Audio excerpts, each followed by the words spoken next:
Levels, Memoir, Part 2.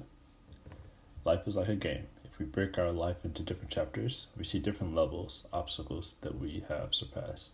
And if we take the initial structure of a game and world building, we see that it kind of relates back to the God being a creator of all as declared in Genesis. That's one of the first things that we learn in the Bible is the creation story. And this is very similar to games, and it can cause many of us to really contemplate and really think and ponder, like, why are all these elements within the game? On how is this world building in a video game, designing art and environment, the rules of physics, obstacles for players. There's a sense of designing a world for them, comfortable, whether it's difficult, or whether it's going to be very tough. And creators have a job of making the interface as well, such as physics, something made for ease of use, like scientists claim, when they see how certain objects link together, how the sun's in really perfect distance away from the earth, how they see the obstacles that man has to overcome and the different routes that we can take. We start to see a common creator. And we can also think of us individually, the different obstacles that we go through in our life. What is the purpose of them? What is the purpose of us? Who will we become? Why did we take this path? What did the creator have in mind? And so it's quite interesting to think and ponder on this idea of what was the purpose behind the design of this game, of this world. If things are linked together, such as, flowers, animals, they all have a common cell, or they all function together, it makes us ponder, was it all made for one reason? Even gravity. What is it, the force that's pushing us down? And so it's very interesting of how there's a common design between everything. And what does it mean to each and every one of us? Now, besides the act of making a game, there are also religious elements such as that come in architectural forms. And this could be like cathedrals, characters. You see many games, they have many churches, temples. Sometimes when you see a cross, it automatically means graveyard. And then certain games have different ways of incorporating these themes, like their art direction, to really convey something that is perhaps religious. Like, for instance, how is that in Dragon Quest? How they would save their game within the church. They would go to the church to make a confession, and that's where the game progress would be saved. And it's kind of interesting because you have to think perhaps what was the creator's intention. Another part is really the storyline. What is the story that's going to be told? What is the CV of this person? What's his resume? What is his history? Who is this person? Now, many games have used common names in their games. They have also incorporated fate. They've also incorporated this idea of always having to challenge someone. But storytelling is another aspect when you consider the author has a choice in what is essential for the character or player. What battle will be placed? For instance, the Star Wars games. There's a dark force and a light force. Which will you be a part of? Who will you become? And this is very Christian-like in a sense, where you have a choice whether you're going to be negative or positive, and it's going to shape who you're going to become at the end of the game. Because, of course, in life and in games, character development is a major, major important key.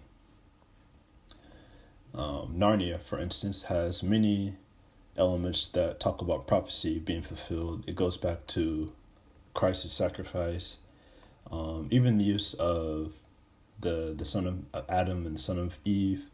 The games by Narnia really accumulate all parts of the story, much like the Christian prophets speaking of God before Christ came. The prophets had a job of telling many of the Christian prophets of Israel what this Messiah and Christ-like figure would be. And it's also interesting how they portrayed this Aslan, the lion, as someone who is a savior, but also very dangerous. And you really get this sense of, how he is dangerous, but also holy. And this is also kind of similar to how God's portrayed, that he is good, but at the same time dangerous. And back to Star Wars, dark and light force, it's a question of who are you a child of? That's a common thing in the Bible. Who are you a child of? The dark and light. Who are you going to listen to? And all of this is a really, really important part of storytelling. Characters' names have often been used, how people have used the angels, although they are not exactly biblically accurate. The more biblically accurate would be a bit more frightening, but these ones, I guess, they're more influenced by the Romans and they're more common in culture. But if you were to go biblical, it would be more interesting to see. And another sad thing is that many other games, they kind of end up adding other religious elements, such as Buddhism, other worldly concepts, and then in that sense, it falls away from being Christian. And this is where I define the term Christian, because Christian, for it to be a Christian game, Christian means to be a follower of Christ. It literally means to be a little Christ. And that means that the actions that Christians do, the followers, it should resemble what Christ did. And an essential thing, I think the games, they should incorporate what direction does Christ go? What direction does the Christ-like figure go? How can they walk in his shoes? And it's interesting because there are some games such as Narnia where you seem to really follow Christ. You follow the lion figure, but there are also games where they tell you to go opposite. They tell you to go against them, such as the Shin Megami game, where its intent is to go contrary to God, and it's not Christian.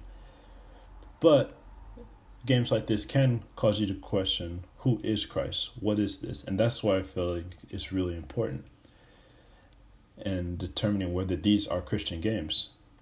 Do they make you question what was the original design of this world, the blueprints of this world, of this fallen world? And gamers can actually do this just by borrowing really important concepts, and they can rely heavily on them. Narnia, for instance, the wardrobe, it includes a lot of mystery and following the lion. In this sense, you have this idea you're following the Christ-like figure.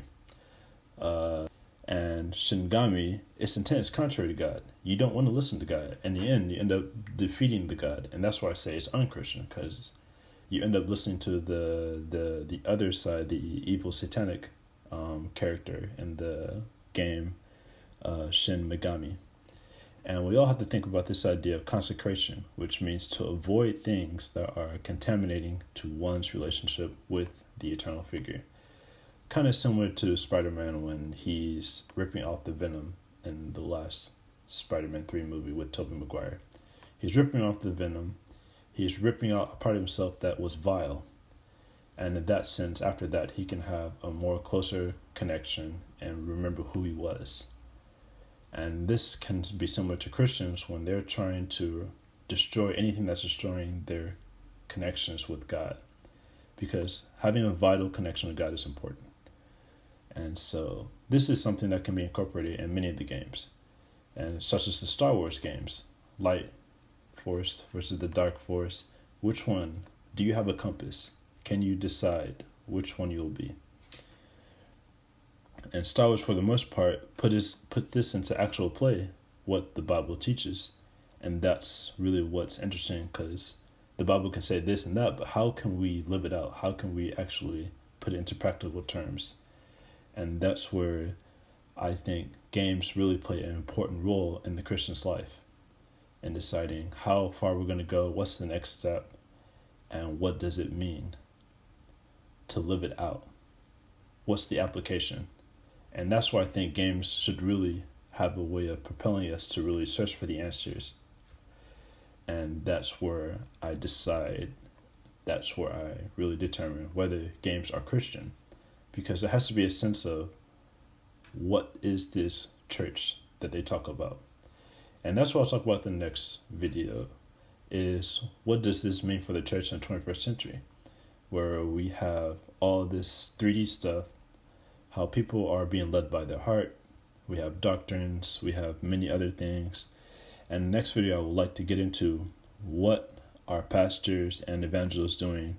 What are they taking measures so that we can continue to follow Christ in a world that is contrary? And so